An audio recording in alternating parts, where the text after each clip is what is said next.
Prices and costs. Prices in a market economy are not simply numbers plucked out of the air or arbitrarily set by sellers. While you may put whatever price you wish on the goods or services you provide, those prices will become economic realities only if others are willing to pay them.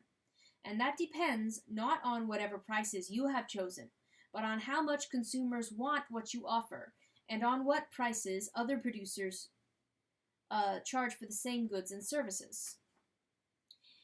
Even if you produce something that would be worth $100 to a customer and offer it for sale at $80, that customer will still not buy it from you if another producer offers the same thing for $70.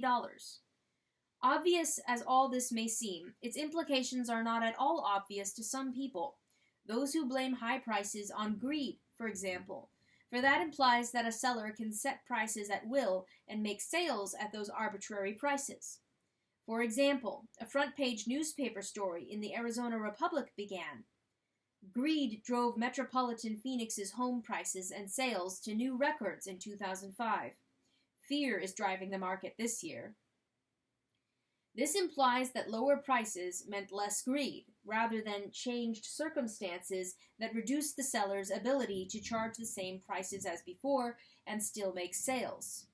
The changed circumstances in this case included the fact that homes for sale in Phoenix remained on the market longer before being sold than during the year before, and the fact that home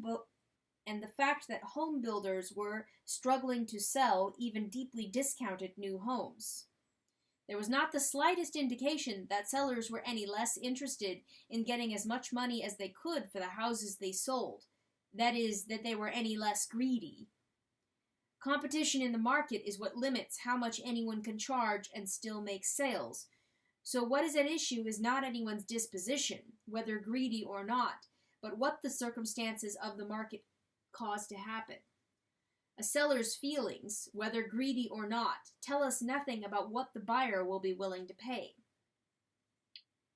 Resource allocation by prices. We now need to look more closely at the process by which prices allocate scarce resources that have alternative uses.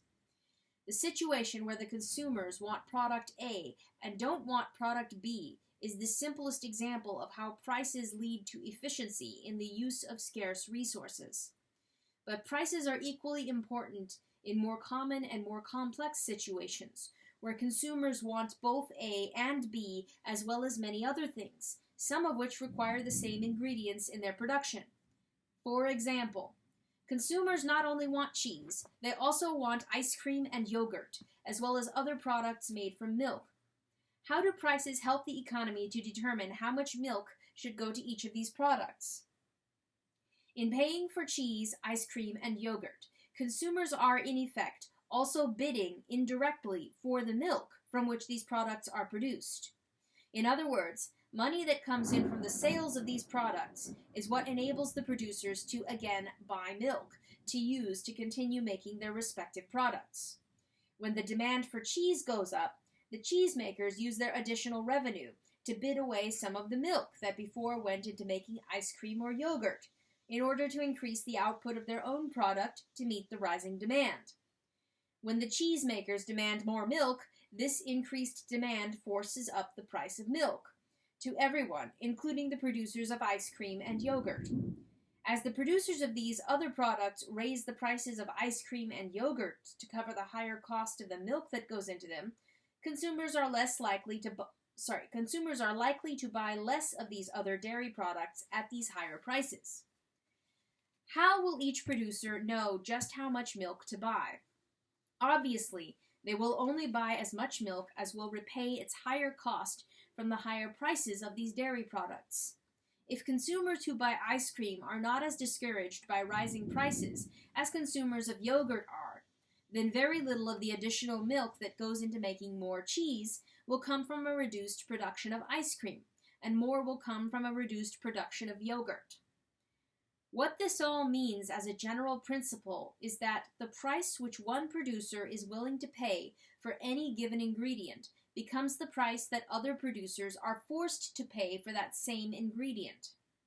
This applies whether we are talking about the milk that goes into making cheese, ice cream, and yogurt, or we are talking about the wood that goes into making baseball bats, furniture, and paper. If the amount of paper demanded doubles, this means that the demand for wood pulp to make paper goes up. As the price of wood rises in response to this increased demand, that in turn means that the prices of baseball bats and furniture will have to go up in order to cover the higher costs of the wood from which they are made. The repercussions go further. As the price of milk rises, dairies have incentives to produce more milk, which can mean buying more cows, which in turn can mean that more cows will be allowed to grow to maturity instead of being slaughtered for meat as calves. Nor do the repercussions stop there. As fewer cows are slaughtered, there is less cowhide available, and the prices of baseball gloves can rise because of the supply and demand. Such repercussions spread throughout the economy, much as waves spread across a pond when a stone drops into the water. No one is at the top coordinating all of this, mainly because no one would be capable of following all these repercussions in all directions. Such a task has proven to be too much for central planners in country after country. Incremental substitution. Since scarce resources have alternative uses, the value placed on one of these uses by one individual or company sets the cost that has to be paid by others who want to bid some of these resources away for their own use. From the standpoint of the economy as a whole, this means that resources tend to flow to their most valued uses when there is price competition in the marketplace. This does not mean that one use categorically precludes all other uses. On the contrary, adjustments are incremental. Only that amount of milk which is as valuable to ice cream consumers or consumers of yogurt as it is to cheese purchasers will be used to make ice cream or yogurt. Only that amount of wood which is as valuable to the makers of baseball bats or furniture as it is to the producers of paper will be used to make bats and furniture. Now, look at the demand from the consumer's standpoint. Whether considering consumers of cheese, ice cream, or yogurt, some will be anxious to have a certain amount, less anxious to have additional amounts, and finally, beyond some point, indifferent to having any more, or even unwilling to consume any more after becoming satiated. The same principle applies when more wood pulp is used to make paper, and the producers and consumers of furniture and baseball bats have to make their incremental adjustments accordingly. In short, prices coordinate the use of resources so that only that amount is used for one thing which is equal in value to what it is worth to others in other uses. That way, a price-coordinated economy does not flood people with cheese to the point where they are sick of it, while others are crying out in vain for more ice cream or yogurt.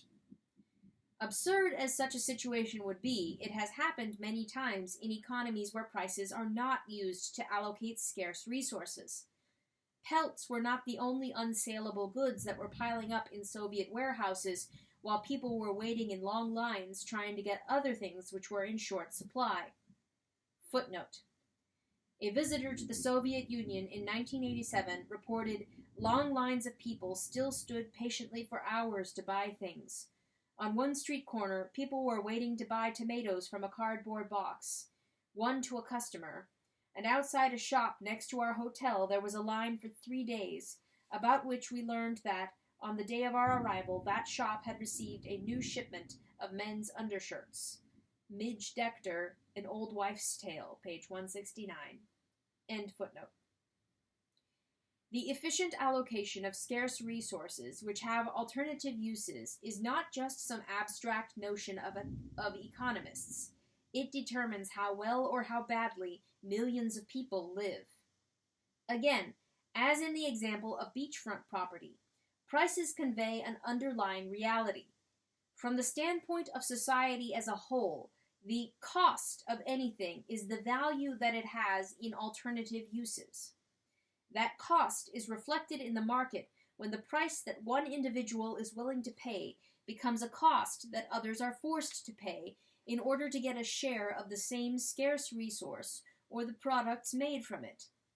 But no matter whether a particular society has a capitalist price system, or a socialist economy, or a feudal or other system. The real cost of anything is still its value in alternative uses. The real cost of building a bridge is whatever else could have been built with that same labor and material. This is also true at the level of a given individual, even when no money is involved. The cost of watching a television sitcom or soap opera is the value of the other things that could have been done with that same time.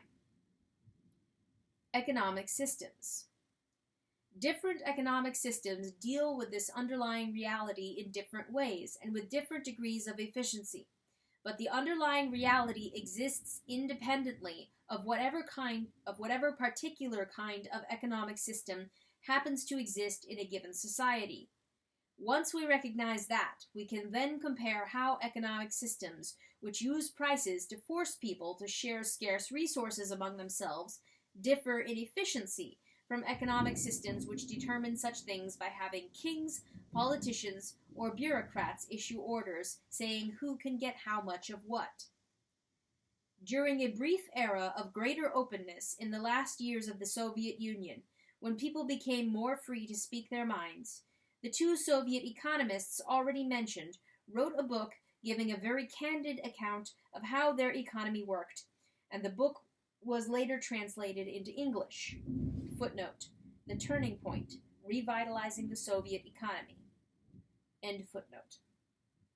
As Shmelov and Popov put it, production enterprises in the Soviet Union always ask for more than they need from the government in the way of raw materials, equipment, and other resources used in production. They take everything they can get, regardless of how much they actually need, and they don't worry about economizing on materials, according to these economists. After all, nobody at the top knows exactly what the real requirements are, so squandering made sense from the standpoint of the manager of a Soviet enterprise. Among the resources that were squandered were workers. These economists estimated that from 5 to 15% of the workers in the majority of enterprises are surplus and are kept just in case. The consequence was that far more resources were used to produce a given amount of output in the Soviet economy, as compared to a price-coordinated economic system such as that in Japan, Germany, and other market economies. Citing official statistics, Shmelov and Popov lamented, "To make 1 ton of copper, we use about 1,000 kilowatt-hours of electrical energy, as against 300 in West Germany. To produce 1 ton of cement, we use twice the amount of energy that Japan does." The Soviet Union did not lack for resources, but was, in fact, one of the most richly endowed nations on earth, if not the most richly endowed in natural resources. Nor was it lacking in highly educated and well-trained people. What it lacked was an economic system that made efficient use of its resources. Because Soviet enterprises were not under the same financial constraints as capitalist enterprises, they acquired more machines than they needed, which then gather dust in the warehouses or rust out of doors, as the Soviet economists put it. In short, Soviet enterprises were not forced to economize, that is, to treat their resources as both scarce and valuable in alternative uses, for the alternative users were not bidding for those resources, as they would in a market economy. While such waste cost individual Soviet enterprises little or nothing, they cost the Soviet people dearly, in the form of a lower standard of living than their resources and technology were capable of producing. Such a waste of inputs as these economists described could not, of course, continue in the kind of economy where these inputs would have to be purchased in competition with alternative users, and where the enterprise itself could survive only by keeping its cost lower than its sales receipts. In such a price-coordinated capitalist system, the amount of inputs ordered would be based on the enterprise's most accurate estimate of what was really required, not on how much its managers could persuade higher government officials to let them have. These higher officials could not possibly be experts on all the wide range of industries and products under their control, so those with the power in the central planning agencies were, to some extent, dependent on those with the knowledge of their own particular industries and enterprises. This separation of power and knowledge was at the heart of the problem. Central planners could be skeptical of what the enterprise managers told them, but skepticism is not knowledge. If resources were denied, production could suffer, and heads could roll in the central planning agencies. The net result was the excessive use of resources described by the Soviet economists.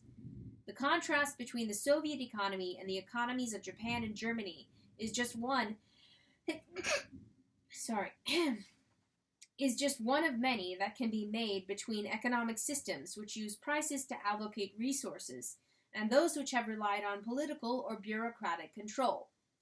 In other regions of the world as well, and in other political systems, there have been similar contrasts between places that used prices to ration goods and allocate resources versus places that have relied on hereditary rulers, elected officials, or appointed planning commissions. When many African colonies achieved national independence in the 1960s, a famous bet was made between the president of Ghana and the president of the neighboring Ivory Coast as to which country would be more prosperous in the years ahead. At that time, Ghana was not only more prosperous than the Ivory Coast, it had more natural resources, so the bet might have seemed reckless on the part of the president of the Ivory Coast. However, he knew that Ghana was committed to a government-run economy and the Ivory Coast to a freer market. By 1982, the Ivory Coast had so surpassed Ghana economically that the poorest 20% of its people had a higher real income per capita than most of the people in Ghana. This could not be attributed to any superiority of the country or its people. In fact, in later years, when the government of the Ivory Coast eventually succumbed to the temptation to control more of their country's economy, while Ghana finally learned from its mistakes and began to loosen government controls on the market, these two countries' roles reversed, and now Ghana's economy began to grow, while that of the Ivory Coast declined. Similar comparisons could be made between Burma and Thailand, the former having had the higher standard of living before instituting socialism, and the latter a much higher standard of living afterwards. Other countries, India, Germany, China, New Zealand, South Korea, Sri Lanka, have experienced sharp upturns in their economies when they freed those economies from many government controls and relied more on prices to allocate resources. As of 1960, India and South Korea were at comparable economic levels, but by the late 1980s, South Korea's per capita income was 10 times that in India. India remained committed to a government-controlled economy for many years after achieving independence in 1947. However, in the 1990s, India jettisoned 4 decades of economic isolation and planning and freed the country's entrepreneurs for the first time since independence. In the words of the distinguished London magazine, The Economist, there followed a new growth rate of 6% a year, making it one of the world's fastest-growing big economies. From 1950 to 1990, India's average growth rate had been 2%. The cumulative effect of growing 3 times as fast as before was that millions of Indians rose out of poverty. In China, the transition to a market economy began earlier, in the 1980s.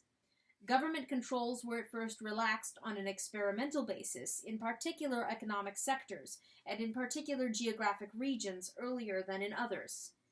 This led to stunning economic contrasts within the same country, as well as rapid economic growth overall.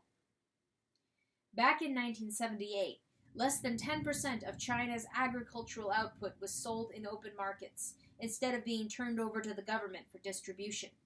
But by 1990, 80% was sold directly in the market. The net result was more food and a greater variety of food available to city dwellers in China, and a rise in farmers' income by more than 50% within a few years.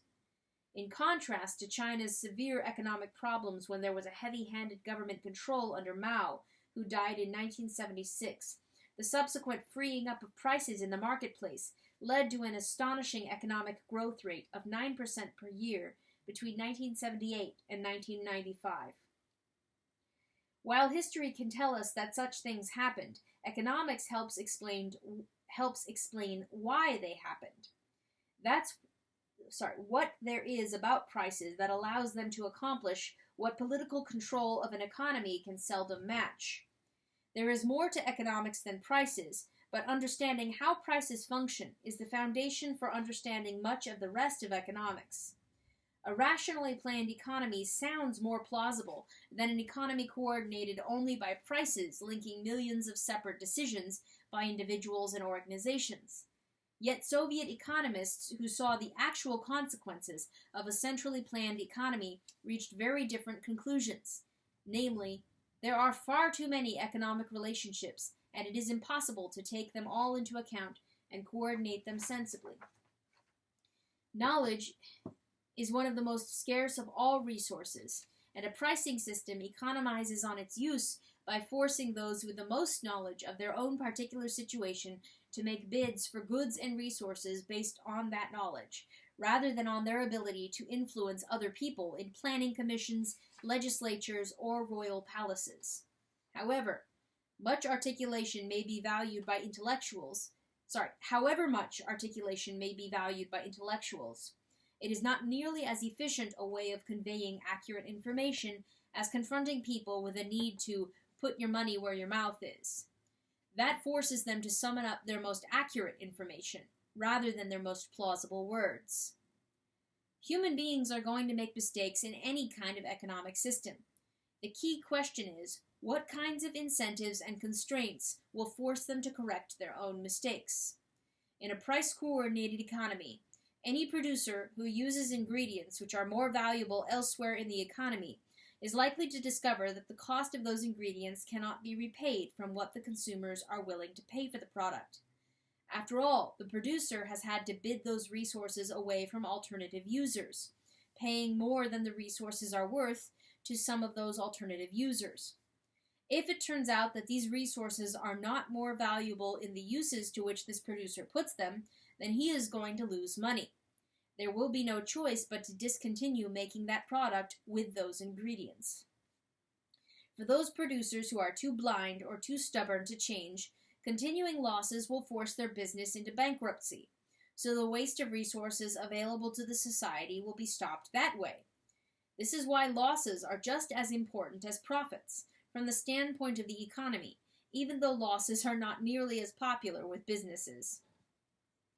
In a price-coordinated economy, employees and creditors insist on being paid, regardless of whether the managers and owners have made mistakes. This means that capitalist businesses can make only so many mistakes for so long before they have to either stop or get stopped, whether by an inability to get the labor and supplies they need or by bankruptcy. In a feudal economy or a socialist economy, leaders can continue to make the same mistakes indefinitely. The consequences are paid by others in the form of a standard of living lower than it would be if there were greater efficiency in the use of scarce resources. In the absence of compelling price signals and the threat of financial losses to the producers that they convey, inefficiency and waste in the Soviet Union could continue until such time as each particular instance of waste reached proportions big enough and blatant enough to attract the attention of central planners in Moscow, who were preoccupied with thousands of other decisions. Ironically, the problems caused by trying to run an economy by direct orders, or by arbitrarily imposed prices created by government fiat, were foreseen in the 19th century by Karl Marx and Friedrich Engels, whose ideas the Soviet Union claimed to be following. Engels pointed out that price fluctuations have forcibly brought home to the individual commodity producers what things and what quantity of them society requires or does not require. Without such a mechanism, he demanded to know what guarantee we have that necessary quantity and not more of each product will be produced, that we shall not go hungry in regard to corn and meat while we are choked in beet sugar and drowned in potato spirit. that we shall not lack trousers to cover our nakedness, while trouser buttons flood us in millions. Marx and Engels apparently understood economics much better than their latter-day followers, or perhaps Marx and Engels were more concerned with economic efficiency than with maintaining political control from the top. There were also Soviet economists who understood the role of price fluctuations in coordinating any economy. Near the end of the Soviet Union, two of these economists, Shmelev and Popov, whom we have already quoted, said, "Everything is interconnected in the world of prices, so that the smallest change in one element is passed along the chain to millions of others." These Soviet economists were especially aware of the role of prices from having seen what happened when these prices were not allowed to perform that role. But economists were not in charge of the Soviet economy. Political leaders were. Under Stalin, a number of economists were shot for saying things that he did not want to hear.